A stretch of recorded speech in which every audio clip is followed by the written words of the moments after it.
There are very few prospects that I'd voluntarily punch myself in the nuts for. And yes, Saquon Barkley is one of them. Now, if you don't get the reference, this is what an actual NFL coach had to say about him. So I'll ask you this question. What does it take for somebody like me to agree with him? Well, it's pretty simple actually. Barkley is one of the best running back prospects I've ever scouted.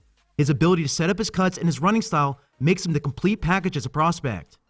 In this play, Penn State runs A-gap power to the left. They pull the backside guard while down blocking the nose tackle. Barkley does a fantastic job of setting up his blocks before he drops his hips to burst outside. He has the shiftiness to make people miss and the balance to stay on his feet as he gets to the sideline. This allows him to get 44 yards on this play.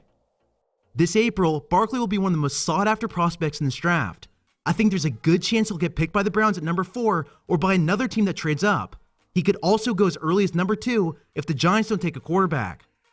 As a prospect, Barkley is one of the cleanest players you can scout both on and off the field. He has incredible looseness, his vision is top-notch, and he can set up his blocks like a champ. He'll instantly upgrade any offensive line based on his ability to make people miss in the backfield. For his weaknesses, he sometimes dances behind the line of scrimmage and he doesn't take the dirty play. He also doesn't consistently finish the play by maximizing his yards on the field. Based on these traits though, I still gave him an early first-round grade in this draft. During Barkley's time in college, Penn State ran a ton of power with pulling guards. They also ran inside zone read option plays and some inside shovel pass using the quick pitch to get him the ball in the backfield. Barkley is a great running back for any sort of gap or power scheme. I feel like he has the talent to run zone, but I think he'd do even better running behind a man blocking line. In this play, Barkley showed the strength to barrel through tackles and then has the balance to tiptoe up the sideline after he turned the corner. He made these type of plays all game against Iowa, flashing this insane ability to get past his defense. What I found so much fun to watch is how he set up his cuts. He has the hip flexibility to drop his butt to the ground and force defenders to miss him in space. The subtlety to the way he moves is extremely hard to stop. Now with roughly a month until the NFL draft, a huge argument has started over Barkley. Some people honestly believe he's the reason for the large number of negative or 0-yard runs this season. In my opinion, Barkley is the prime candidate where you can't look at box scores in order to scout. The large number of busted plays and instant penetration he had to deal with would make any Seahawks fan proud.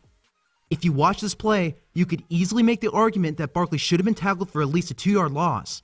However, Barkley has the pure elusiveness and vision to turn these negative plays into positives. The same thing happened later in the same game. The strong safety attacked the B-gap, and Barkley's stutter and jump cut set up the running lane to the outside. Now, so far in this video, I've primarily showed you plays from his Iowa game. I believe that game showed just about everything I needed in order to see his upside. But, as somebody that truly believes that every prospect has both strengths and weaknesses, we have to look at some of his negative traits as well. The first thing he must stop doing is that he has to be more willing to take the dirty play. This didn't happen on every run, but it happened enough, which is why Barkley gets a bad rap in the first place. Even a negative 1-yard loss is preferable to the crap he did here. Here's another play later in the same game. All he has to do is bury himself between the backside guard and center, and there's a chance that this run turns into a 0-yard play. However, he acts stupidly and frankly selfishly, and that's why this play goes negative. But before you write him off and say he sucks, you have to know the context of this game. This right here pretty much sums up the entire offensive line in one play. Both Barkley and his quarterback are tackled together in the backfield. They can't even finish the handoff before there's penetration. This happened so many times, it was actually pretty funny tracking it. Here's another example versus Rutgers. Can you honestly blame him for these plays? I can't. In my opinion, Barkley certainly has issues, but I think this is coachable, and his talent to avoid tackles in the backfield is more than there. The next big negative I saw is the inconsistent way he finishes runs. Half the time, like in this play versus Washington, he'll drive with his legs and he'll pull defenders with him. But other times he'll step back and won't fully maximize his yards on the field. I hate speculating, but I think part of the reason he did this was simply he was playing not to get hurt. I think a lot of these cases, he has the strength to get a couple more yards on the ground. Now, something I haven't talked about yet is that he showed the pass catching ability to be a 3-down back in the NFL. He can extend his arms out, and he has quick hands to snag passes out of the air. There are times when he took too long to set up his routes, but he's a very competitive player and should be involved in all aspects of his team's game plan. Finally, the last thing I want to talk about is that there were multiple times this season where I thought he broke his own ankles while juking. Watch this play versus Iowa. He gets to the sideline, attempts to stop his momentum, and looks like he got shot before falling to the ground. I know he had an ankle injury against Michigan State, but this play here happened roughly 5 weeks before that. I don't think he's an injury-prone back, but when a player has this much flexibility and power, it makes me really fear for their knees.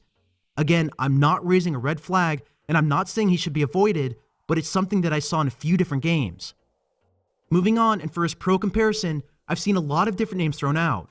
I've seen LaDainian Tomlinson, I've seen a stronger version of LaShawn McCoy, and I've also seen Ezekiel Elliott.